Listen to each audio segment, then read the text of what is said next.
എല്ലാവർക്കും ആത്മനമസ്കാരം. ഇന്നത്തെ നമ്മുടെ സത്സംഗം ആരംഭിക്കുകയാണ്. എല്ലാ ദിവസത്തെയും പോലെ ഈ ഒരു കർമ്മത്തെ ആ സർവേശ്വരൻ്റെ പാദങ്ങളിൽ അർപ്പിച്ചുകൊണ്ട് നമുക്ക് ആരംഭിക്കാം. ഭാഗവതം പറയാനും ഭാഗവതം കേൾക്കാനുമുള്ള അനുഗ്രഹവും അനുവാദവും നൽകണേ സർവേശ്വര. ഓം നമഃ ശിവായ. ഓം ഗും ഗുരുഭ്യോ നമഃ. ഓം നമോ നാരായണായ.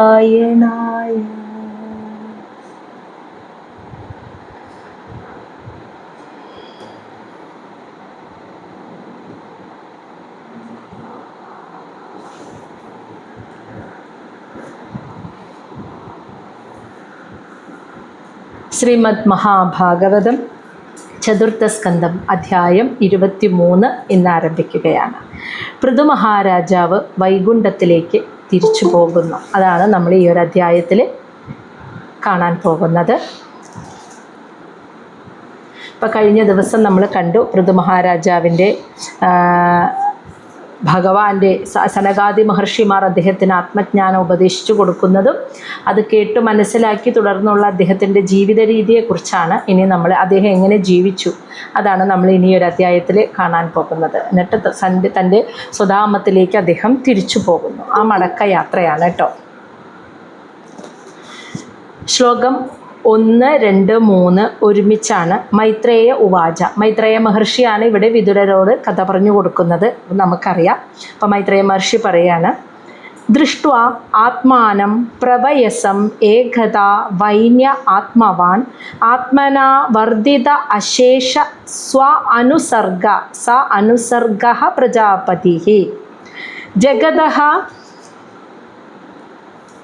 ജഗദഃ തസ്തുഷഃ ച അഭി വൃത്തിദഃ ധർമ്മഭൃത് സദാം നിഷ്പാദിതം ഈശ്വര ച അഭി നിഷ്പാദിതം ഈശ്വര ആദേശ നിഷ്പാദിത ഈശ്വര ആദേശ യത് അർത്ഥം ഇഹ ജജ്ഞിവാൻ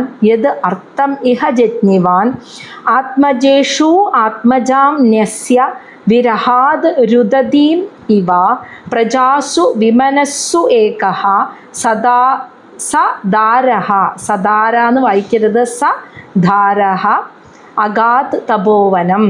ദൃഷ്ട്വാ ആത്മാനം പ്രവയസമേകദാ വൈന്യ ആത്മവാൻ ആത്മനാ വർദ്ധിത അശേഷ സ അനുസർഗഃ പ്രജാപതിഃ ജഗദഃ തസ്തുഷഃ ച അഭി വൃത്തിദഃ ധർമ്മഭൃത് സദാം നിഷ്പാദിത ഈശ്വര ആദേശഃ യദർത്ഥം ഇഹ ജജ്ഞിവാൻ ആത്മജേഷു ആത്മജാംനസ്യ വിരഹാദ് രുദതീം ഇവ പ്രജാസു വിമനസ്സു ഏകഃ സധാരഃ അഗാത് തപോവനം. ഇവിടെ മൈത്രേയ മഹർഷി പറഞ്ഞു കൊടുക്കുകയാണ് വിതുരരോട്, സനകാദി മഹർഷികളിൽ നിന്നും സനത്കുമാര മഹർഷിയിൽ നിന്നും ആത്മജ്ഞാനം കേട്ട ആ പൃഥു മഹാരാജാവ് എങ്ങനെയാണ് ഭരിച്ചത് എന്ന്. അതായത് അശേഷ സ്വ അനുസർഗഃ, അതായത് ഈ അശേഷ സ്വ അനുസർഗഃ എന്ന് വെച്ചാൽ ഭൂമിയിലെ സർവ ഐശ്വര്യങ്ങളെയും തിരിച്ചു പിടിച്ചിട്ട്, അതായത് അശേഷ സ അനുസർഗഃ എന്തൊക്കെയാണോ ഭൂമിയുടെ ആ ഫലഭൂയിഷ്ഠത എല്ലാ ഐശ്വര്യങ്ങളെയും സമ്പൽ സമൃദ്ധിയെയും തിരിച്ചു പിടിച്ചു. എന്നിട്ട് ജനങ്ങൾക്ക് ഉപജീവന മാർഗത്തെ ഉണ്ടാക്കി കൊടുത്തു, ജീവിത മാർഗത്തെ ഉണ്ടാക്കി കൊടുത്തു. വസിക്കാനുള്ള ഓരോരുത്തർക്കും അനുയോജ്യമായ താമസ സ്ഥലങ്ങളെ, അതായത് ഗ്രാമങ്ങൾ, നഗരങ്ങൾ, അവയെയൊക്കെ പൃഥു മഹാരാജാവ് ഇവയൊക്കെ ആ ഒരു നാഗരിക ജീവിതത്തിൻ്റെ തുടക്കം തന്നെ അദ്ദേഹം അവിടെ ആവിഷ്കരിച്ചു. അങ്ങനെ അശേഷ സ അനുസർഗഃ ഭൂമിയിൽ സർവ ഐശ്വര്യങ്ങളും സമൃദ്ധികളെയും സൃഷ്ടിച്ച് പ്രജാപതിയായ വൈന്യഃ എന്ന് വെച്ചാൽ പൃഥു മഹാരാജാവ് ആത്മാവാണ് ഞാൻ എന്ന ധാരണയിൽ ലയിച്ച്, ആത്മാവിൽ ലയിച്ച് ആ പൃഥു മഹാരാജാവ് എങ്ങനെയാണ് ഭരിച്ചതെന്ന്. ജഗദഃ തസ്തുഷുഹു ച അഭി. ജഗദഃ അതായത് ചലിക്കാൻ കഴിയുന്നതും, തസ്തുഷഃ ച ചലിക്കാത്തതും ചലിക്കാൻ കഴിയാത്തതുമായ എല്ലാത്തിനെയും വൃത്തി വർത്തിതഃ എന്ന് വെച്ചാൽ അവയെ ഒക്കെ സംരക്ഷിച്ചുകൊണ്ട് ധർമ്മഭൃത് സദാം, ധർമ്മം ആചരിക്കുന്ന ഭക്തജനങ്ങളുടെ ധർമ്മത്തെ, ആ ധാർമ്മിക തത്വങ്ങളെ, മൂല്യങ്ങളെ വരെ സംരക്ഷിക്കുക. സദാം എന്ന് വെച്ചാൽ സജ്ജനങ്ങളുടെ, ഭക്തന്മാരുടെ വിശ്വസിച്ചിരുന്ന ധാർമ്മിക മൂല്യങ്ങളെയും സംരക്ഷിച്ച്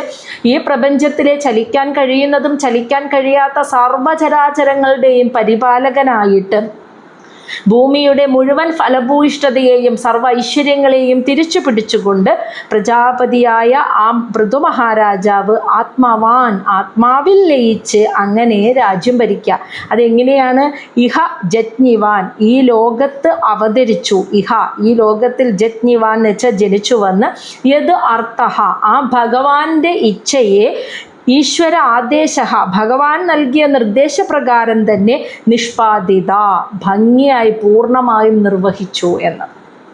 ആ പൃഥു മഹാരാജാവ് ആത്മാവിൽ ലയിച്ച് ഈ ലോകത്ത് അവതരിച്ചു വന്ന് ആത്മാവാണ് ഞാൻ എന്ന ധാരണ സങ്കല്പത്തിൽ നിന്നുകൊണ്ട് ഈശ്വരേച്ഛയെ ഈശ്വര നിർദ്ദേശത്താൽ തന്നെ പരിപൂർണമായും നിർവഹിച്ചു.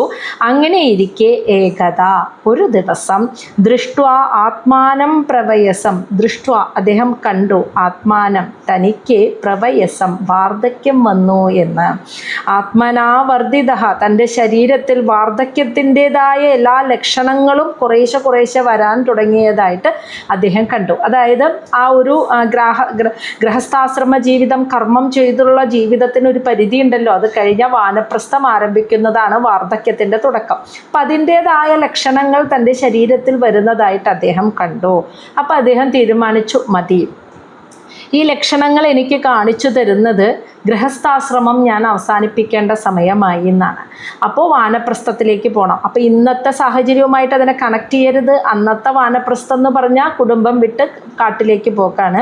ഇന്നതല്ല, ഇന്ന കലിയുഗത്തിലെ വാനപ്രസ്ഥം എന്ന് വെച്ചാൽ മനസ്സുകൊണ്ടാണ് വാനപ്രസ്ഥത്തെ വരിക്കേണ്ടത്, അല്ലാതെ വീടുപേക്ഷിച്ച് പോക്കല്ല അതിൻ്റെ അർത്ഥം. അതായത് എല്ലാം കൈകാര്യം ചെയ്ത് നമ്മൾ നടന്നിരുന്നവർ അത് മക്കൾക്കായിട്ട് ഉത്തരവാദിത്വങ്ങളെ വീതിച്ച് നൽകിയിട്ട് കർമ്മങ്ങളിൽ നിന്നും കുറച്ചൊക്കെ ഒന്ന് വിട്ടു നിൽക്കുന്ന ഒരവസ്ഥ.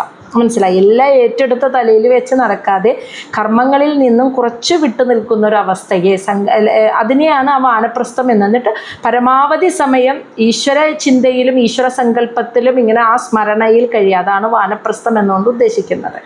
അപ്പോൾ അങ്ങനെ പൃഥു മഹാരാജാവ് തന്നിൽ വാർദ്ധക്യം വരാൻ തുടങ്ങി. ഇനി രാജ്യം, ഭരണം, ഈ എല്ലാവരുടെയും സംരക്ഷണം, ഇതൊക്കെ മക്കളെ ഏൽപ്പിച്ചു കൊടുക്കാൻ. നമ്മൾ കണ്ടു അദ്ദേഹത്തിന് 5 പുത്രന്മാരുണ്ടായിരുന്നു. അപ്പം മക്കളെ ഏൽപ്പിച്ചു കൊടുക്കേണ്ട സമയമായി, താൻ ഇതിൽ നിന്നും ഭരണത്തിൽ നിന്നും വിരമിക്കേണ്ട സമയമായി എന്ന് അദ്ദേഹം ചിന്തിക്കാൻ തുടങ്ങി. അങ്ങനെ ചിന്തിക്കാൻ തുടങ്ങിയപ്പോൾ ഒരാൾക്കാണ് ഇതിൻ്റെ ദുഃഖം സഹിക്കാൻ പറ്റാണ്ടായത്. അതാരാണ്? വിരഹാത് രുദതിയും ഇവ ആത്മജാം, അദ്ദേഹത്തിൻ്റെ ആത്മജാം, പുത്രിക്ക് തുല്യമായവൾ ആരായിരിക്കും ഓർമ്മയുണ്ടോ? നീ എനിക്ക് പുത്രിയെ പോലെയാണ് എന്ന് പൃഥു മഹാരാജാവ് പറഞ്ഞിരുന്നു. അത് ആരോടാണെന്ന് ഓർമ്മയുണ്ടോ?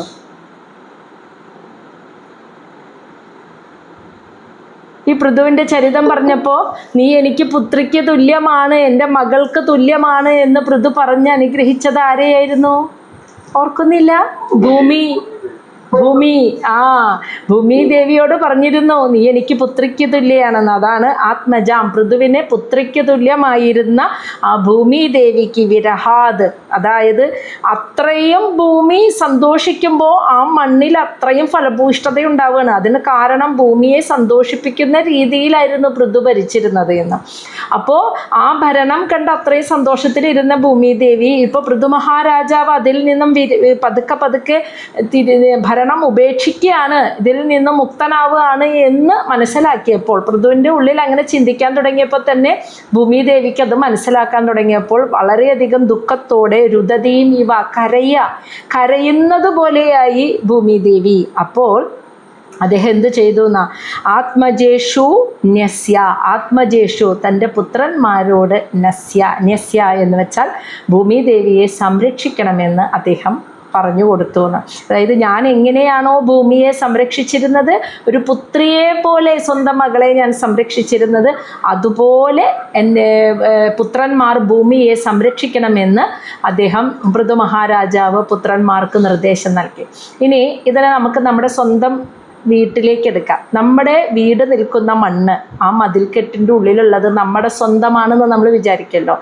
ആ മണ്ണെങ്കിലും നല്ല രീതിയിൽ സംരക്ഷിക്കാൻ നമുക്ക് കഴിയണം. ഇതേപോലെ പൃഥു മഹാരാജാവ് എങ്ങനെയാണോ ആ ഭൂമിയെ സംരക്ഷിച്ചത്, അതുപോലെ നമ്മുടെ സ്വന്തം എന്ന് വിചാരിക്കുന്ന മണ്ണ്, ആ മണ്ണെങ്കിലും ഇതുപോലെ സംരക്ഷിക്കാൻ നമുക്ക് കഴിയണം. ഇനി പൃഥു മഹാരാജാവ് ഭൂമിയെ എങ്ങനെ സമൃദ്ധിയാക്കിയിട്ട് ആ സമ്പൽ സമൃദ്ധിയെ തനിച്ചനുഭവിക്കുകയാണോ ചെയ്തത്? അല്ല, അതിനെ എല്ലാവർക്കും വിതരണം ചെയ്തു, എല്ലാവരിലേക്കുമായിട്ട് അത് എത്തിച്ചു കൊടുത്തു. നമ്മളൊന്ന് ആലോചിച്ച് നോക്കൂ, നമ്മുടെ ഇന്നത്തെ കാലത്ത് സ്വന്തം പറമ്പിലുണ്ടാവുന്ന ഒരു മാങ്ങ ഒരാൾക്കും കൊടുക്കാതെ കഴിക്കുന്ന ആൾക്കാരുണ്ട് അല്ലേ? ചക്കയോ മാങ്ങയോ ഫലങ്ങളോ ഉണ്ടായാൽ ആർക്കും കൊടുക്കില്ല. എൻ്റെ മണ്ണിലുണ്ടായത് ഞങ്ങളുടെ വീട്ടുകാർക്ക് മാത്രം. ഇങ്ങനെ ഒരു സങ്കല്പമൊക്കെ ഇങ്ങനെയൊക്കെ ഒരു കാഴ്ചപ്പാടുള്ള ഒരുപാട് ആളുകളുണ്ട്. ഒരാൾക്കും കൊടുക്കില്ല. അപ്പോൾ പൃഥുവിൻ്റെ ജീവിതം, പൃഥു എങ്ങനെയാണോ ഭൂമിയോട് കാണിച്ചിരുന്നത്, നമ്മൾ അങ്ങനെ ചെയ്യുമ്പോഴാണ് ആ ഭൂമി ദേവി എന്ന് പറയുന്ന എല്ലാത്തിനും സ്ഥൂല ശരീരം മാത്രമല്ല സൂക്ഷ്മമുണ്ടെന്ന് നമുക്കറിയാലോ. നമുക്കില്ലേ ഈ സ്ഥൂലത്തിന് പുറത്തൊരു സൂക്ഷ്മ ശരീരം, അതിലാണ് മനസ്സിരിക്കുന്നത്. അതുപോലെ ഭൂമിക്കുണ്ട് ഒരു സൂക്ഷ്മം. അതിൽ ഭൂമി ദേവിയുടെ ആ സൂക്ഷ്മ ശരീരത്തിലിരുന്ന ആ മനസ്സ് എല്ലാം കാണുന്നുണ്ട്, എല്ലാം അറിയുന്നുണ്ട്. ഈ എന്തുണ്ടോ നമ്മുടെ മണ്ണിൽ അത് എല്ലാവർക്കും കൂടിയിട്ടുള്ളതാണ് എന്ന സങ്കല്പം ആരുടെ ഉള്ളിലാണ് വരുന്നത്? അവരുടെ മണ്ണിലെ ഭൂമി അമ്മ പ്രസാദിക്കുകയുള്ളൂ എന്നാണ് പറയുക. അപ്പോൾ അങ്ങനെ എല്ലാവർക്കും കൊടുത്ത് അദ്ദേഹം ഭൂമിയെ സന്തുഷ്ടയാക്കി. അപ്പോൾ അതുപോലെ തൻ്റെ മക്കളും ഭൂമി ദേവിയെ പരിപാലിക്കണമെന്ന് പൃഥു മഹാരാജാവ് മക്കൾക്ക് പറഞ്ഞു കൊടുത്തു. ഇനി ഇത് പൃഥു മഹാരാജാവ് ഭരണത്തിൽ നിന്നും ഭരണം ഉപേക്ഷിക്കാൻ പോവുകയാണ് എന്ന് മനസ്സിലാക്കിയപ്പോൾ പ്രജാസു വിമനസ്സു, പ്രജകളെല്ലാം ദുഃഖത്തോടു കൂടി ആയെങ്കിൽ പോലും പൃഥു അതൊന്നും നോക്കിയില്ല. ഏകഹ, ഒറ്റയ്ക്ക്, സ ദാരഹ, തൻ്റെ ഭാര്യയോടൊപ്പം അഗാത് തപോവനം, ഗാർഹസ്ഥ്യം ഉപേക്ഷിച്ച് വാനപ്രസ്ഥം സ്വീകരിക്കുന്നതിനായിട്ട് തപോവനത്തിലേക്ക് പോയി എന്ന്. അപ്പോൾ ഭൂമിയിൽ അവതരിച്ച് ഭഗവാന്റെ ആജ്ഞയെ ഭഗവാന്റെ നിർദ്ദേശപ്രകാരം തന്നെ പരിപൂർണമായി നിർവഹിച്ച് ഭൂമിയെ എല്ലാ ഐശ്വര്യങ്ങളും സമൃദ്ധിയും കൊണ്ടുവന്ന് അങ്ങനെ സർവചരാചരങ്ങളുടെയും പരിപാലകനായിട്ട് അതുപോലെ ഭക്തജനങ്ങളുടെ ധാർമ്മിക മൂല്യങ്ങളെയും സംരക്ഷിച്ചുകൊണ്ട് പൃഥു മഹാരാജാവ് അങ്ങനെ രാജ്യം ഭരിച്ചുകൊണ്ടിരിക്കെ ഒരു ദിവസം അദ്ദേഹം അറിഞ്ഞു തന്നിലേക്ക് വാർദ്ധക്യം എത്തിത്തുടങ്ങി. അതിൻ്റെ ലക്ഷണങ്ങൾ കാണാൻ തുടങ്ങി എന്ന് മനസ്സിലായ നിമിഷം അദ്ദേഹം ഈ കർമ്മത്തിൽ നിന്നും വിരക്തനായി. അങ്ങനെ പോവാൻ അദ്ദേഹം മനസ്സിൽ ചിന്തിച്ചപ്പോഴേക്കും ഭൂമിദേവി മനസ്സിലാക്കിയത്. അപ്പോൾ ഭൂമിദേവി അതിൽ ദുഃഖിതയായി കണ്ടപ്പോൾ വിഷമിക്കേണ്ട, ഭൂമിയെ സ്വന്തം മകളെ പോലെ പരിപാലിക്കണമെന്ന് പുത്രന്മാർക്ക് ഏൽപ്പിച്ചു കൊടുത്തു. അതുകൂടാതെ പ്രജകളെല്ലാം ദുഃഖിച്ചു. അവരൊക്കെ ദുഃഖിക്കുന്നുണ്ടെങ്കിലും നിങ്ങൾ ദുഃഖിക്കേണ്ട, ഞാൻ തന്നെ ഭരിക്കാമെന്നും അദ്ദേഹം തീരുമാനിച്ചില്ല. ആ ദുഃഖങ്ങളെ മുഴുവൻ അദ്ദേഹം എടുത്തില്ല. പ്രജകളുടെ ദുഃഖത്തെ അദ്ദേഹം കണ്ടില്ല, കാണാൻ ശ്രമിച്ചില്ല. കാരണം അങ്ങനെ നമ്മളൊരു മറ്റുള്ളവരുടെ ഇമോഷൻസ് തീർക്കാൻ പോയി കഴിഞ്ഞാൽ ആർക്കും അവരുടെ ജന്മലക്ഷ്യത്തിലേക്ക് പൂർത്തീകരിക്കുക, അതായത് ഇങ്ങനെയുള്ള വികാരങ്ങളുടെ പിന്നാലെ പായുമ്പോഴെന്താണെന്ന് വെച്ചാൽ ആർക്കും ആ ലക്ഷ്യത്തിലേക്ക് പ്രാപിക്കാൻ സാധിക്കില്ല. അപ്പോൾ ജനങ്ങളുടെ അവർ പൃഥു മഹാരാജാവിൻ്റെ ഭരണത്തിന് കീഴിൽ സുഖം അനുഭവിച്ച് ജീവിക്കുകയാണ്. അപ്പോൾ രാജാവ് ഒഴിയുന്നു എന്ന് കേൾക്കുമ്പോൾ അവരുടെ ഉള്ളിൽ തീർച്ചയായിട്ടും വിഷമമുണ്ടാവും. പക്ഷെ അതൊക്കെ പൂർത്തീകരിച്ച് കൊടുക്കാൻ നിന്നാൽ നടക്കില്ല. അപ്പോൾ രാജാവ് അതിനെക്കുറിച്ചൊന്നും ശ്രദ്ധിച്ചില്ല. മക്കൾക്ക് വേണ്ട നിർദ്ദേശങ്ങൾ നൽകിയിട്ട് ഭാര്യയോടൊപ്പം ഒറ്റയ്ക്ക് അങ്ങനെ തപോവനത്തിലേക്ക് പോയി. ശ്ലോകം 4. തത്രാപി അദാഭ്യ നിയമഃ വൈഖാനസ സുസമ്മതേ ആരബ്ധഃ ഉഗ്രതപസി യഥാ സ്വവിജയേ പുരാ. തത്ര, അവിടെ, അഭി എന്ന് വെച്ചാൽ ആ തപോവനത്തിലാണെങ്കിൽ പോലും അദാഭ്യ നിയമഃ, തീവ്രമായ വ്രതനിഷ്ഠകളും അങ്ങനെയുള്ള വ്രതാനുഷ്ഠാനങ്ങളും എടുത്ത് വൈഖാനസ എന്ന് വെച്ചാൽ വാനപ്രസ്ഥത്തെ സുസമ്മത ആ ജീവിതത്തിലേക്ക് ആരബ്ധ അദ്ദേഹം പ്രവേശിച്ചു എന്ന്. ആ തപോവനത്തിലാണെങ്കിൽ പോലും തീവ്രമായ കഠിന വ്രതങ്ങളും നിഷ്ഠകളും പാലിച്ച് അദ്ദേഹം അങ്ങനെ വാനപ്രസ്ഥ ജീവിതത്തിലേക്ക് പ്രവേശിച്ചു. ആ വാനപ്രസ്ഥ ജീവിതത്തിലും അദ്ദേഹം എത്രമാത്രം താല്പര്യം ഉണ്ടായിരുന്നു എന്നാണ് ഇനി പറയുന്നത്. പുരാ, പണ്ട്, സ്വവിജയെ അതായത് രാജ്യം ഭരിക്കുന്ന കാര്യത്തിൽ അദ്ദേഹം എത്രമാത്രം വ്യഗ്രത, ആ ഒരു താല്പര്യം, ആ ഒരു എന്താ പറയുക, ആ ഒരു ഊർജ്ജസ്വലത, രാജ്യഭരണ കാര്യത്തിൽ എത്രമാത്രം ഊർജ്ജസ്വലത കാണിച്ചിരുന്നോ യഥാ അതേ ഊർജ്ജസ്വലതയോടുകൂടി ഉഗ്ര തപസ്സി, അദ്ദേഹം ഉഗ്ര തപസ്സും ആരംഭിച്ചു എന്ന്. വേണോ വേണ്ടേ എന്നൊക്കെ ആലോചിച്ച് ഒരു തീരുമാനം എടുക്കാൻ പറ്റാതെ അങ്ങനെ ഒന്നും ഉണ്ടായില്ല. കർമ്മം, രാജാവായി രാജ്യം ഭരിക്കുമ്പോൾ ഉണ്ടായിരുന്നത് രജോ ഗുണമാണ്. ആ കാലഘട്ടത്തിലെ രജോ ഗുണത്തിൽ നിന്നുകൊണ്ട് എല്ലാം വളരെ ഊർജ്ജസ്വലതയോടുകൂടി ഭരിച്ചു. ഇപ്പോൾ തപോവനത്തിൽ വന്നതിന് ശേഷം കഠിനവ്രതങ്ങളൊക്കെ അനുഷ്ഠിച്ച് അങ്ങനെ വാനപ്രസ്ഥം ആരംഭിച്ചു. രാജാവായിരിക്കുമ്പോൾ രാജ്യം ഭരിക്കുന്ന കാര്യത്തിൽ എങ്ങനെയാണോ നല്ല ഊർജ്ജസ്വലതയും വ്യഗ്രതയും കാണിച്ചിരുന്നത്, അതേ വ്യഗ്രതയോടും ഊർജ്ജസ്വലതയോടും കൂടി താല്പര്യത്തോടും കൂടി അദ്ദേഹം അങ്ങനെ ഉഗ്ര തപസ് ആരംഭിച്ചു. ശ്ലോകം 5. കന്ദമൂല ഫല ആഹാര ശുഷ്ക പർണ അശനഃ ക്വചിത് അഭക്ഷഃ ക്വചിത് പക്ഷാൻ വായുഭക്ഷഃ തതഃ പരം. കന്ദ, ആ വാനപ്രസ്ഥ ജീവിതത്തിൽ ഭക്ഷണ രീതിയാണ് പറയുന്നത്. കന്ദ എന്ന് വെച്ചാൽ വൃക്ഷത്തിൻ്റെ തടി, തായ്തടി. ഫലം, അതുപോലെ മൂലം, വേരുകൾ. ഫലം, അതിലെ വൃക്ഷത്തിൽ നിന്നും വരുന്ന ഫലങ്ങൾ. ഇവ ആഹാര, ഭക്ഷിച്ചു എന്ന്. അങ്ങനെയാണ് ആദ്യം അവിടെ ആ തപോവനത്തിൽ ആദ്യം കഴിഞ്ഞിരുന്ന വൃക്ഷത്തിൻ്റെ ഫലങ്ങളും വേരുകളും അതിൻ്റെ തായ്തടിയും ഒക്കെ കഴിച്ചിട്ടാണ് കഴിഞ്ഞിരുന്നത്. ക്വചിത്ത്, പിന്നെ കുറച്ച് നാൾ കഴിഞ്ഞപ്പോൾ ശുഷ്കപർണ അശനഹ, ഉണങ്ങിയ ഇലകൾ. ശുഷ്കപർണം, ഉണങ്ങിയ ഇലകളാണ് അശനഹ, ഭക്ഷണമാക്കിയത്. വീണ്ടും ക്വചിത്ത്, അങ്ങനെയും കുറച്ച് നാൾ കഴിഞ്ഞപ്പോൾ അഭക്ഷഃ എന്ന് വെച്ചാൽ അതായത് വെള്ളം മാത്രം കുടിച്ചിട്ട്, ഭക്ഷണമില്ല, വെള്ളം മാത്രം കുടിച്ചുകൊണ്ടുള്ള ജീവിത രീതിയായിരുന്നു. പിന്നെ തതഃ പരം, അനന്തരം പിന്നെ വായുഭക്ഷഃ, വായു മാത്രം ഭക്ഷിച്ചിട്ട്, എന്താണെന്ന് വെച്ചാൽ ജലപാനം പോലും ഇല്ലാതാക്കി ശ്വാസം മാത്രമായിട്ടായിരുന്നു കഴിഞ്ഞത്. അപ്പോൾ ആദ്യം വൃക്ഷത്തിൻ്റെ ഫലങ്ങളും വേരുകളും ഒക്കെ കഴിച്ചു. കുറേ കാലം കഴിഞ്ഞപ്പോൾ ഉണങ്ങിയ ഇലകൾ മാത്രമായി. അതും കഴിഞ്ഞ് കുറേ കാലം കഴിഞ്ഞപ്പോൾ ജലം മാത്രമായി. പിന്നെ വായു മാത്രം, ഭക്ഷണം പൂർണ്ണമായും അതായത് അന്നപാനാദികൾ പൂർണ്ണമായും നിന്നിട്ട് വായുവിൽ മാത്രം, വായു ശ്വസിച്ചുകൊണ്ട് മാത്രമായിട്ട് ഇരുന്നു. ശ്ലോകം 6. ഗ്രീഷ്മേ പഞ്ചതപ വീരഃ വർഷാസ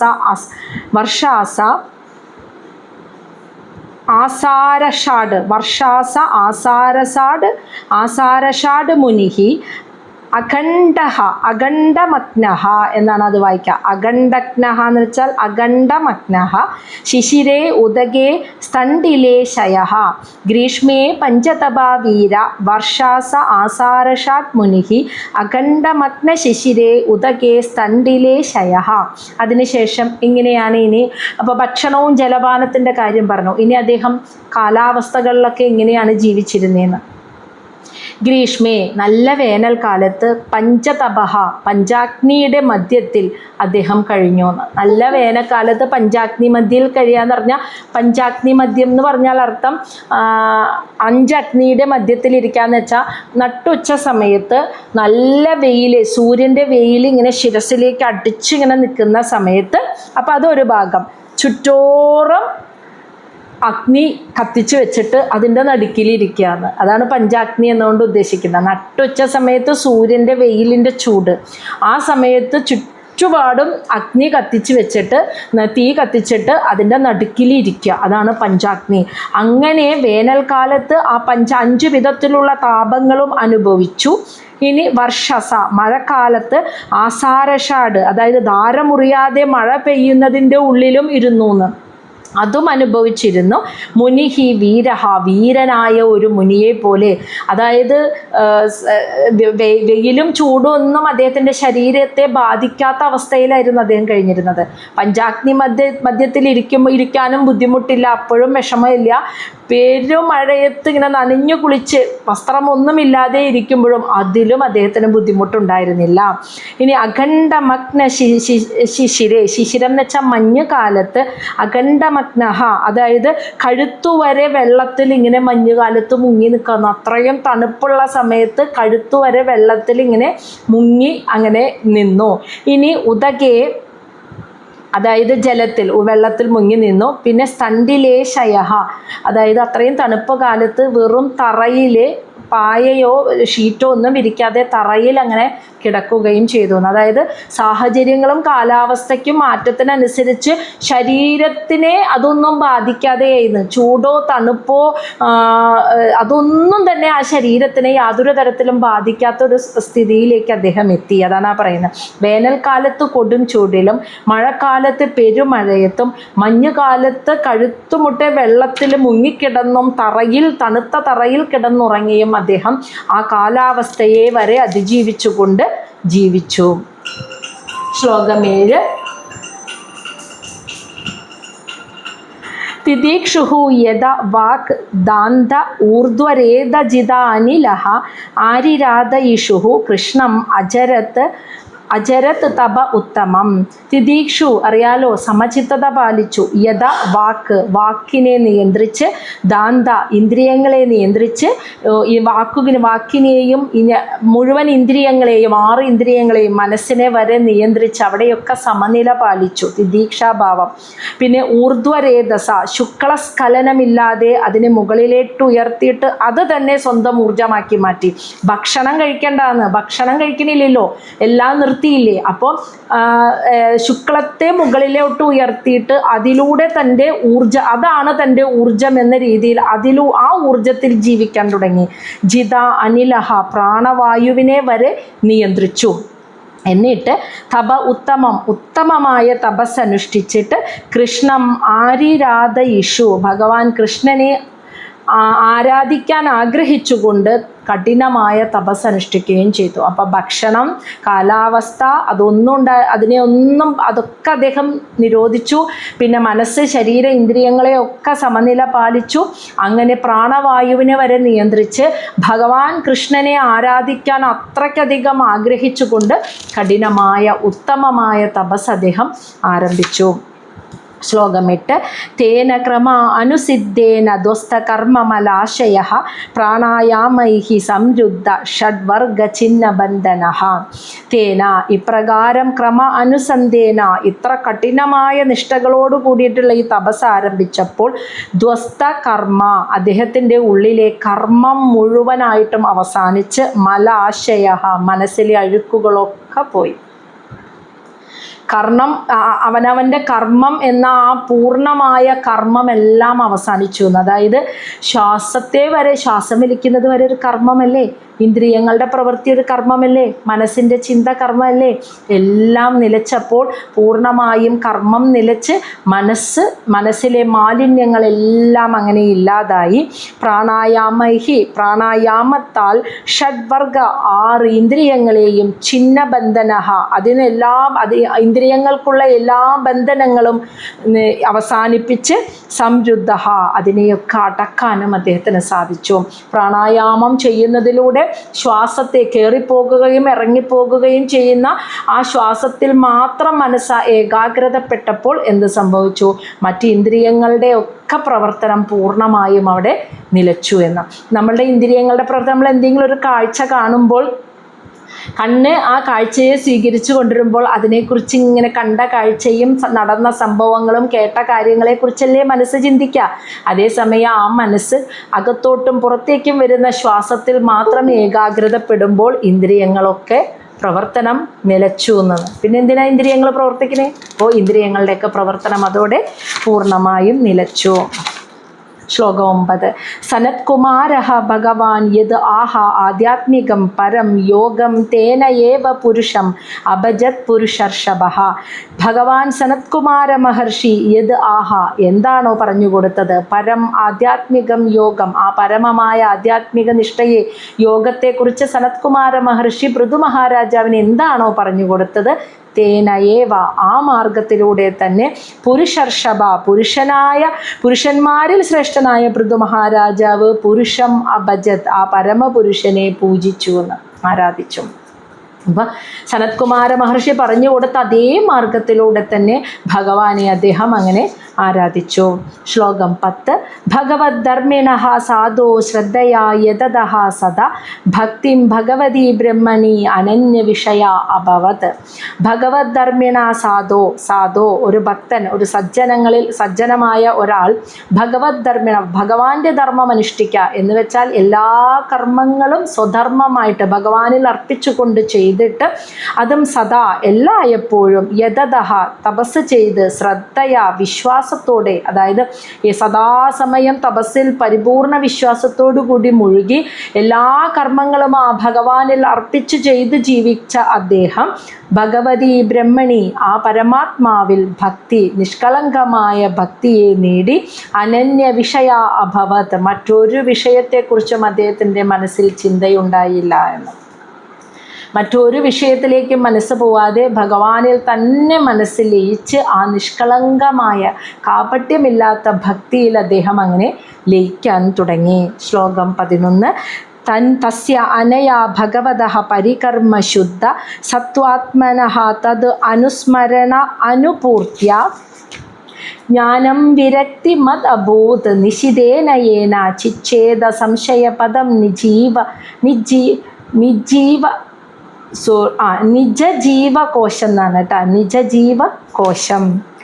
തസ്യ അനയഃ ആ പൃഥു മഹാരാജാവ്, അനയ എന്ന് വെച്ചാൽ ഇപ്രകാരം ഭഗവതാ പരികർമ്മ ശുദ്ധ സത്വാത്മാ, ഭഗവാന്റെ പരികർമ്മം എന്ന് വെച്ചാൽ പരിചരണം പൂർത്തിയാക്കി. ഇപ്രകാരം പൃഥു മഹാരാജാവ് ഭഗവാനെ പരിചരിച്ച്, അതായത് ആരാധിച്ച്, ശുദ്ധ സത്വാത്മന എന്ന് വെച്ചാൽ പരിശുദ്ധമായ സത്വഗുണത്തോടു കൂടി, തത് അനുസ്മരണ അനുപൂർത്തിയ ആ ഭഗവാനെ നിരന്തരം സ്മരിച്ചുകൊണ്ട് തന്നെ നിന്നു എന്ന്. ഇപ്രകാരം ഭഗവാനെ സേവിച്ച് ഭഗവാനെ ആരാധിച്ച് പൃഥു മഹാരാജാവ് ആ പരിശുദ്ധമായ സത്വഗുണത്താൽ മനസ്സ് പൂർണ്ണമായും ഭഗവാന്റെ സ്മരണയിൽ മാത്രം മുഴുകി. അങ്ങനെ വന്നപ്പോൾ ആ ഭക്തിയുടെ 2 മക്കൾ ആരൊക്കെയാ ഓർമ്മയുണ്ടോ? ഭക്തി എന്ന അമ്മയ്ക്ക് 2 മക്കളുണ്ട്. ഭക്തി വളർന്ന് ആ മക്കളായിട്ടാണ് മാറുക, ജ്ഞാനവും വൈരാഗ്യവും. അതാണ് ജ്ഞാനം വിരക്തി മതബോധ്. അങ്ങനെ അദ്ദേഹത്തിൽ യഥാർത്ഥ ജ്ഞാനവും വിരക്തിയും. സനകാദി മഹർഷികളിൽ നിന്നും സനത്കുമാര മഹർഷിയിൽ നിന്നും അദ്ദേഹം ജ്ഞാനം കേട്ടുള്ളൂ. കേട്ടതുകൊണ്ട് ആർക്കും മുക്തി ലഭിക്കുമോ? ഇല്ല. ആ കേട്ട ജ്ഞാനത്തെ അനുഭവിക്കാനും കൂടി സാധിക്കണം. അതായത് ഞാൻ ആത്മാവാണ് എന്ന ആ അവസ്ഥയെ അനുഭവിച്ചറിയാനും കൂടി സാധിക്കുക എന്ന് പറയും. ആ ജ്ഞാനവും വിരക്തിയും മതബോധ് അദ്ദേഹത്തിൽ വന്നു ചേർന്നു. നിശിതേന യേന അദ്ദേഹത്തിൻ്റെ ആ കഠിനമായ തപസ് അനുഷ്ഠിക്കുന്നതിൻ്റെ ഭാഗമായിട്ട്, അതാണ് ആ കഠിന പ്രവൃത്തിയുടെ ഫലമായിട്ട് യഥാർത്ഥ ജ്ഞാനവും വിരക്തിയും അദ്ദേഹത്തിൽ എത്തിച്ചേർന്നു. സംശയപദം, അതോടുകൂടി സംശയപദം എന്ന് വെച്ചാൽ എന്താ? രണ്ട് എന്ന ഭാവത്തിൽ നിൽക്കുന്നവർക്ക് എപ്പോഴും സംശയമാണ് അല്ലേ? ഇതാണോ ശരി, അതാണോ ശരി, ഇത് വേണോ അത് വേണോ? ഈ മനസ്സിനകത്ത് കിടന്ന് ഈ 2 കളിക്കൽ ദ്വൈതത്തിൽ നിൽക്കുമ്പോഴാണ്, മനസ്സ് ദ്വൈത സങ്കല്പത്തിലിരിക്കുമ്പോഴാണ് ഈ 2 ഭാവം വരിക. ഈ സംശയപദമാകുന്ന നിജജീവകോശം, മിഥ്യാഹങ്കാരം, അതായത് ഞാനെന്ന അഹങ്കാരമാണ് ഈ ദ്വൈതം എന്ന് പറയുന്നത്. ആ അഹങ്കാരത്തിൽ ഞാൻ നീ, അതാണ് ദ്വൈതം. ആ മിഥ്യാ അഹങ്കാരം പൂർണ്ണമായും ഛേദിക്കപ്പെട്ടു അദ്ദേഹത്തിൽ നിന്നാണ്. അതായത് അദ്വൈതത്തെ അനുഭവിച്ചറിഞ്ഞു എന്നർത്ഥം. അപ്പോൾ ഭഗവാൻ സനത്കുമാര മഹർഷി പറഞ്ഞു കൊടുത്തതുപോലെ ഭഗവാനെ പൃഥു മഹാരാജാവ് ഭഗവാനെ എൻ്റെ ഭക്തിയിൽ ലയിച്ചപ്പോൾ ആ പരിശുദ്ധമായ സത്വഗുണത്തോടുകൂടി സദാസമയം ഭഗവാന്റെ സ്മരണയിൽ മാത്രം ഇരുന്ന് മനസ്സ് നിശ്ചലമായതോടുകൂടി ഭക്തിയുടെ സന്താനങ്ങളായ ജ്ഞാനവും വൈരാഗ്യവും അദ്ദേഹത്തിൽ ശോഭിച്ചു, അദ്ദേഹത്തിലേക്ക് വന്നു ചേർന്നു. അങ്ങനെ അദ്വൈതത്തിൽ ലയിച്ചപ്പോൾ ദ്വൈത സങ്കല്പമാകുന്ന ഞാൻ എന്ന മിഥ്യാഹങ്കാരത്തിൻ്റെ വേരവിടെ ഛേദിക്കപ്പെട്ടു. ശ്ലോകം 12.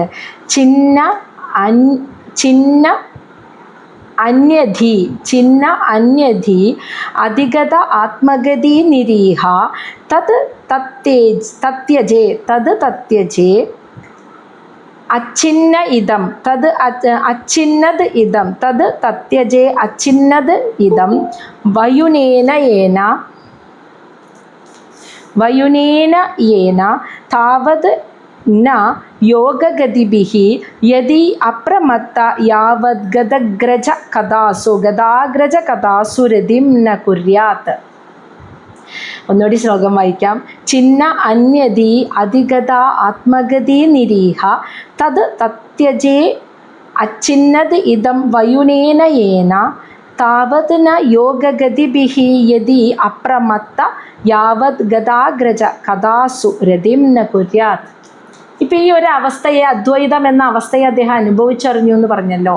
പക്ഷേ ആ അവസ്ഥയും വേണ്ടാന്ന്, അതും വേണ്ടാത്ത ഒരു സ്റ്റേജ് ഉണ്ട്. അതിനെയാണ് ഇവിടെ പറയുന്നത് ചിന്ന അന്യതി, അന്യം മറ്റെല്ലാ ബോധത്തെയും ചിന്ന ഇല്ലാതായി, അതായത് ഈശ്വരനല്ലാതെ മറ്റൊന്നില്ല എന്ന മറ്റെല്ലാ ചിന്തകളും ബോധങ്ങളും ഇല്ലാതായിട്ട് അധിഗത ആത്മഗതിഹി ഉറച്ച ആത്മബോധത്തോടുകൂടി നിരീഹ വേറൊരു ആഗ്രഹവുമില്ലാതെ വേറൊരു ആഗ്രഹവുമില്ലാതെ ഇരുന്ന അദ്ദേഹത്തിൻ്റെ ഉള്ളിലെ വയുനേന ഏന, അതായത് ഏതൊന്നിൽ നിന്നാണോ ഈ ഒരു ജ്ഞാനം ഉണ്ടായത് അതാണ് വയുനേന ഏന.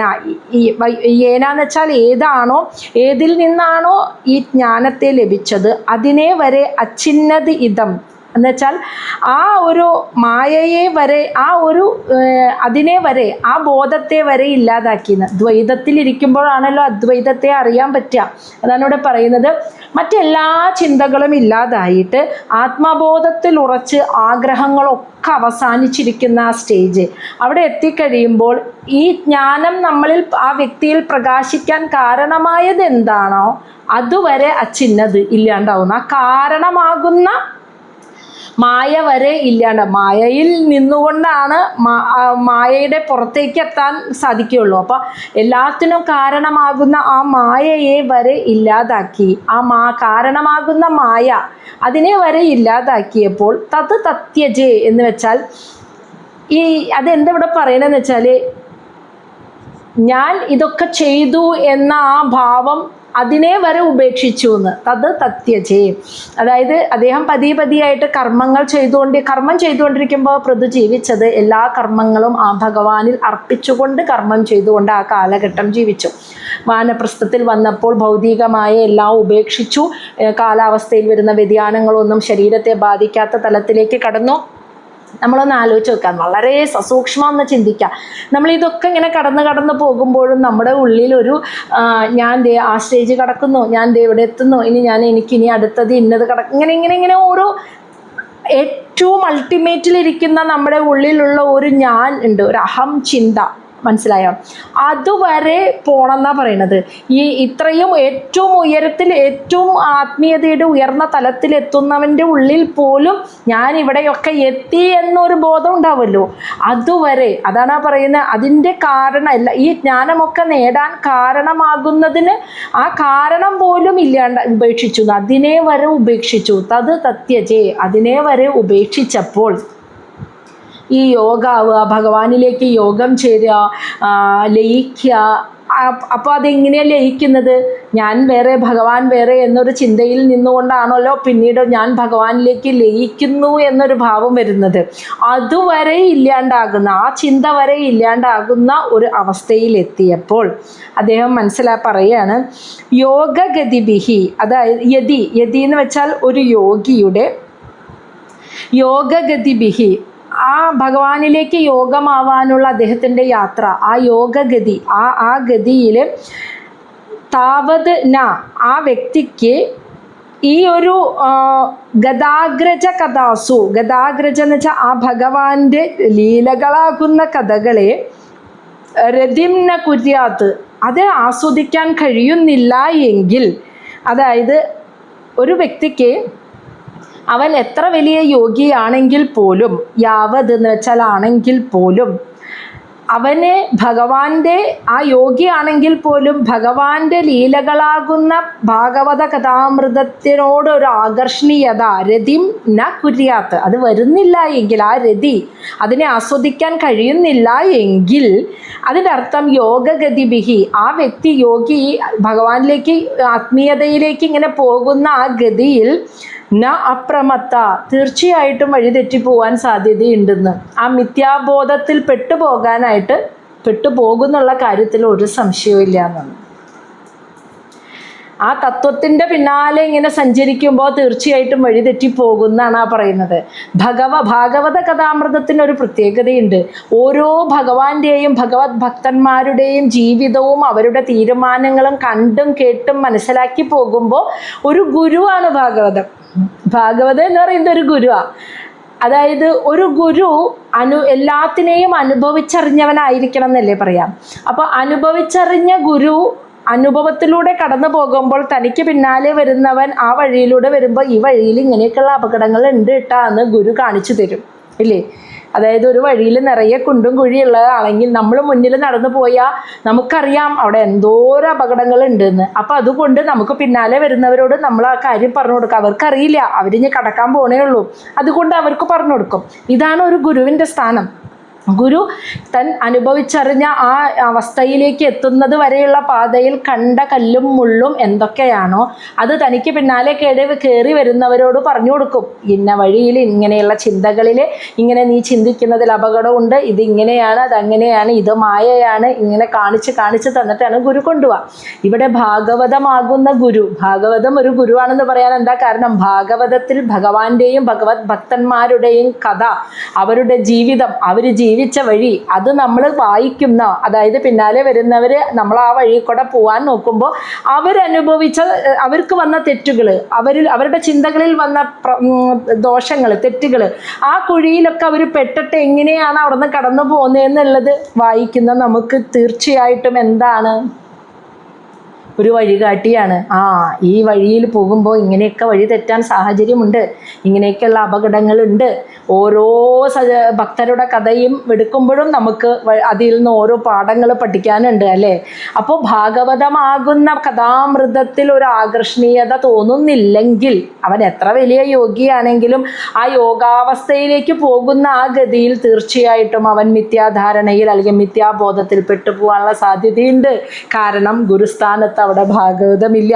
ഭഗവാന്റെയും ഭഗവത് ഭക്തരുടെയും കഥയെ അനുഭവിക്കാനും അതിൽ ആസ്വദിക്കാനും കഴിയാത്തൊരു മനസ്സാണെങ്കിൽ അവൻ എത്ര വലിയ യോഗാവസ്ഥയെ പ്രാപിക്കാൻ പോയാലും വഴിതെറ്റും. അതാണ് ആ പറയുന്നത്. മനസ്സിലായ? കാരണം ഭാഗവതം വായിക്കുമ്പോൾ ഓരോ കഥയിലൂടെയും ഓരോ പാഠങ്ങൾ വായിക്കുന്നവൻ പിന്നാലെ ചെല്ലുന്നവരാ. ഇതിലെ ഓരോ കഥാപാത്രങ്ങളും എത്രയോ മുന്നേ കടന്നുപോയവരാ വഴിക്കൂടെ. വായിക്കുന്നവരോ ഭക്തന്മാരൊക്കെ പിന്നാലെ ചെല്ലുന്നവരാ. അപ്പോൾ ആ വഴിയിൽ എന്തൊക്കെ അപകടമുണ്ടെന്ന് അവർ കാണിച്ചു തരികയാണ് അവരുടെ ജീവിതത്തിലൂടെ. അപ്പോൾ അവരെടുത്ത തീരുമാനത്തിൽ അവരുടെ പ്രവൃത്തിയിൽ വന്ന മിസ്റ്റേക്കുകൾ അപ്പോൾ അതൊക്കെ തിരുത്തി പിന്നാലെ പോകുന്നവർക്ക് പോകാലോ. അതപ്പോൾ മനസ്സിലാക്കാനോ അതിലേക്ക് ഒരു ആകർഷണീയതയോ ആസ്വാദനമോ താല്പര്യമോ തോന്നുന്നില്ലെങ്കിൽ എത്ര വലിയ യോഗാവസ്ഥയെ പ്രാപിക്കാൻ പോകുന്നവനാണെങ്കിലും അവൻ അതിൽ വഴി തെറ്റാൻ തീർച്ചയായിട്ടും സാധ്യതയുണ്ട്. അതാണ് ആ പറയുന്നത്. മനസ്സിലായ? അപ്പോൾ ഏറ്റവും അപ്പോൾ പൃഥുമഹാരാജാവ് ഭക്തിയിലൂടെയാണ്, ഭഗവാനുള്ള ഭക്തിക്കാണ് അവിടെ കൂടുതൽ പ്രാധാന്യം കൊടുക്കുന്നത്. ഈ ധ്യാനവും മറ്റു മാർഗങ്ങളിലൂടെയും ഈശ്വര പ്രാപ്തിക്ക് വേണ്ടി അത് സനത്കുമാര മഹർഷി പറഞ്ഞു കൊടുത്തിരുന്നു പൃഥുവിന്. ജ്ഞാനം, മറ്റു മാർഗങ്ങളിലൂടെ ധ്യാനം, അങ്ങനെയൊക്കെ അഷ്ടാംഗ യോഗ പരിശീലനം, ഇതൊക്കെ മനസ്സടക്കാൻ വേറെ ഏത് മാർഗത്തിൽ കൂടെ നിങ്ങൾ പോയാലും അവിടെയൊക്കെ വഴി തെറ്റാനുള്ള സാധ്യതകൾ ഉണ്ട്. വഴി തെറ്റാതെ കുറേ കൂടി എളുപ്പത്തിൽ പോവാനുള്ള ഒരേ ഒരു മാർഗം ഭഗവാനിലുള്ള സമർപ്പിതമായ ഭക്തി തന്നെയാണ്. അതാണ് ഏറ്റവും ഈസി ആയിട്ട്, എടുക്കാൻ ബുദ്ധിമുട്ടില്ലാത്ത രീതിയിൽ ഏറ്റവും ഈസി ആയിട്ട് നിങ്ങൾക്ക് പോകാനുള്ള, എളുപ്പം ആ വഴിക്ക് എത്താനും കർമ്മഫലങ്ങൾ കുറച്ച് എളുപ്പം അങ്ങോട്ട് എത്താനുമുള്ള മാർഗം. അപ്പം അതാണ് ഇവിടെ പറയുന്നത്. അപ്പോൾ ആ സനത്കുമാര മഹർഷി പറഞ്ഞു കൊടുത്ത അതേ മാർഗത്തിലൂടെ തന്നെയാണ് അദ്ദേഹം പോയത്. അത് കഴിഞ്ഞ് ആ കർമ്മത്തിൽ നിന്ന് മുക്തനായതിന് ശേഷം മാത്രമാണ് അദ്ദേഹം ആ ഒരു വാനപ്രസ്ഥം വന്നപ്പോഴാണ് ഒക്കെ ഉപേക്ഷിച്ച്. അപ്പോഴേക്കും ഉപേക്ഷിച്ചു എന്ന് പറയണ്ട, വേണ്ടാതായി. അതാണ് ജനങ്ങളൊക്കെ കരഞ്ഞിട്ടും പൃഥു തിരിച്ചു വന്നില്ല. അവരെ തിരിഞ്ഞു നോക്കാതെയാണ് തപോവനത്തിലേക്ക് പോയത്. കാരണം അദ്ദേഹത്തിന് ഒരല്പം പോലും ദുഃഖം, ആ ഇമോഷണൽ അറ്റാച്ച്മെൻറ്റ് വരുമ്പോഴാണല്ലോ ആ ദുഃഖം തോന്നുക. ദുഃഖമില്ല. അങ്ങനെ പൂർണ്ണമായും അതിൽ നിന്നും വേണ്ടാതാകുന്ന അവസ്ഥയിൽ എത്തിയിട്ടാണ് പൃഥു അങ്ങനെ കാട്ടിലേക്ക് പോയത്. അങ്ങനെ തപോവനത്തിൽ ചെന്ന് തപസ്സും കാര്യങ്ങളും അനുഷ്ഠിച്ച് ആ ഒരു ശരീരത്തെ മനസ്സിനെ എല്ലാം നിശ്ചലമാക്കിയ ഒരു സ്റ്റേജിലേക്ക് അദ്ദേഹം എത്തിച്ചേർന്നു. അങ്ങനെ മറ്റൊരാഗ്രഹവുമില്ലാതെ ആ സനത്കുമാര മഹർഷി പറഞ്ഞതുപോലെ തന്നെ മനസ്സ് ഭഗവാനിൽ ആത്മബോധത്തിൽ ഉറപ്പിച്ച് ഈ ജ്ഞാനമൊക്കെ നേടാൻ കാരണമായത് എന്താണോ ആ മിഥ്യാബോധത്തെ, ആ മായയിൽ നിന്ന് വരെ പൂർണ്ണമായും അതിനെ വരെ അദ്ദേഹം ഉപേക്ഷിച്ചു. യാതൊരു തരത്തിലും മറ്റൊന്നിലേക്കും മനസ്സ് പോകാത്തൊരു സ്റ്റേജിലെത്തി. എന്നിട്ട് പറയാണ്, ആർക്കാണോ ഭഗവാന്റെ, എത്ര വലിയ യോഗിയാണെങ്കിലും ആ യോഗ സാധനയിലൂടെ പോകുന്ന വഴിയിൽ ഭഗവാന്റെ കഥാമൃതം രസിക്കാൻ സാധിച്ചില്ലെങ്കിൽ തീർച്ചയായും ആ വഴി തെറ്റി പോകുക തന്നെ ചെയ്യുമെന്നും അദ്ദേഹം പറയുകയാണ്, പൃഥു പറഞ്ഞു കൊടുക്കുകയാണ്. അതാ മൈത്രേയ മഹർഷി വിദുരർക്ക് പറഞ്ഞു കൊടുക്കുകയാണ്. ശ്ലോകം 13. ഏവം സ വീരപ്രവരഃ സംയോജ്യ ആത്മനാ ആത്മനി ബ്രഹ്മഭൂതഃ ദൃഢം കാലേ തത്യാജ സ്വം കളേവരം. ഏവം ഇപ്രകാരം സഹ ആ വീരപ്രവരഃ വീരന്മാരിൽ ശ്രേഷ്ഠനായ പൃഥു മഹാരാജാവ് ആത്മനി ആ പരമാത്മാവിൽ ആത്മാനം ജീവാത്മാവിനെ യോജിപ്പിച്ചു. ജീവാത്മാവും പരമാത്മാവും ഒന്ന് തന്നെ എന്ന ആ തലത്തിലേക്ക് ആ അവസ്ഥയെ അനുഭവിച്ചറിഞ്ഞിട്ട് ബ്രഹ്മഭൂത ഭഗവാന്റെ ആ ഒരു പാതാരവിന്ദങ്ങളിൽ ദൃഢം മനസ്സിനെ അങ്ങ് പൂർണ്ണ ശരണം പ്രാപിച്ചുകൊണ്ട് കാലേ ദൃഢപ്പെടുത്തി അങ്ങനെ ആ കാലക്രമേണ തത്യാജ സ്വം കളേവരം സ്വന്തം ശരീരത്തെ അദ്ദേഹം ഉപേക്ഷിച്ചു. അപ്പോൾ അങ്ങനെ ആ പൃഥു മഹാരാജാവ് താൻ എന്ന ആത്മാവിനെ പരമാത്മാവിലേക്ക് ലയിപ്പിച്ച് പതുക്കെ ഭഗവാന്റെ അതെങ്ങനെ ലയിപ്പിച്ചത്? കാലേന്ന് വെച്ചാൽ കാലക്രമത്തിൽ. എങ്ങനെ? പണ്ട് മുതലേ ഓരോ കർമ്മങ്ങളെയും ഭഗവാന്റെ പാദങ്ങളിൽ അർപ്പിച്ചുകൊണ്ട് ചെയ്ത് കാലക്രമേണ അങ്ങനെ ഭഗവാന്റെ താനാകുന്ന ആത്മാവ് പരമാത്മാവും ഒന്നാണെന്ന അവസ്ഥയിൽ എത്തിയിട്ട് അതോടെ ശരീരം അദ്ദേഹം ഉപേക്ഷിച്ചു.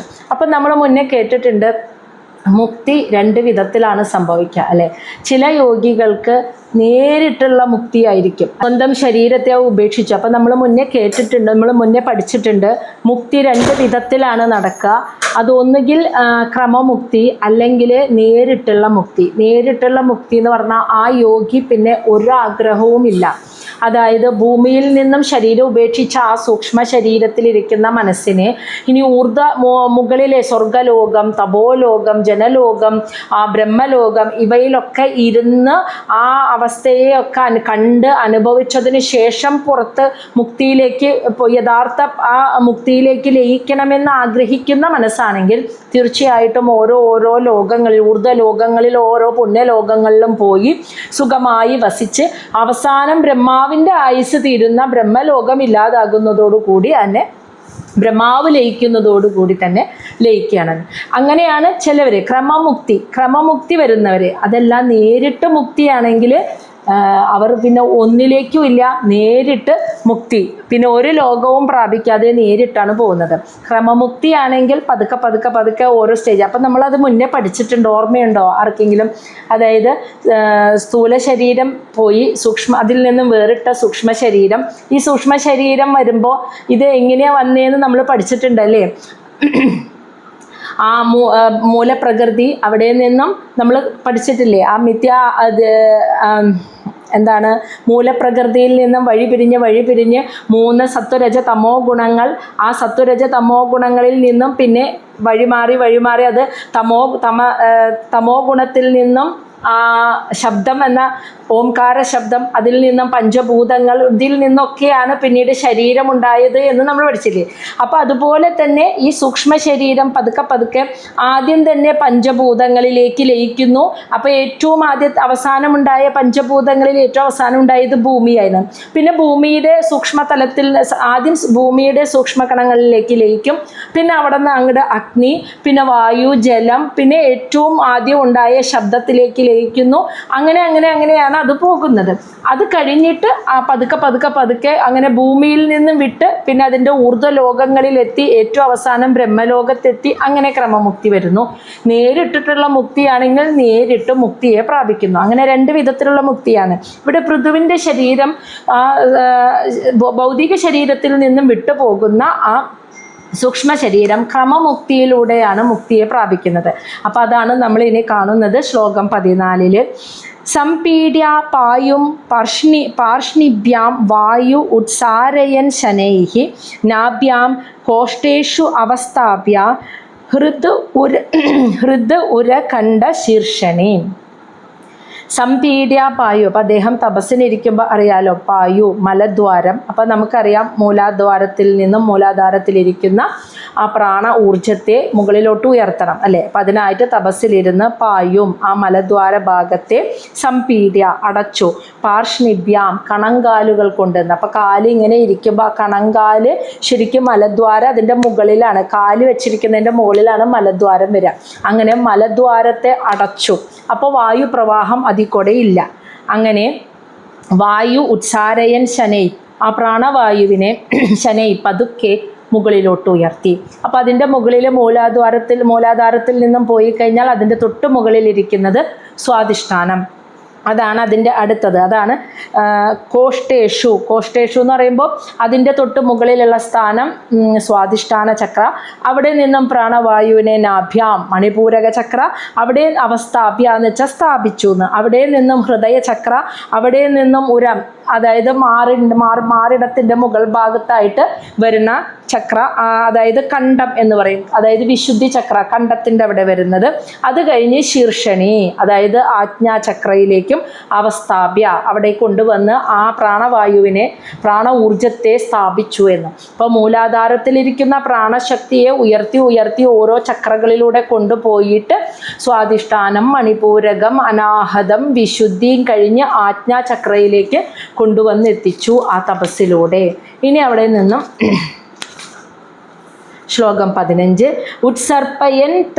ഉത്സർപ്പയൻ തു തം മൂർധനി ക്രമേണ ആവേശ്യ നിസ്പൃഹ വായും വായൗ ക്ഷിതൗ കായം തേജസി അയൂയുജത് എന്നാണ്. മൂർധനി ക്രമേണ ആവേശ്യ നിസ്പൃഹ വായും വായൗ ക്ഷിതൗ കായം തേജസി അയൂയുജത്.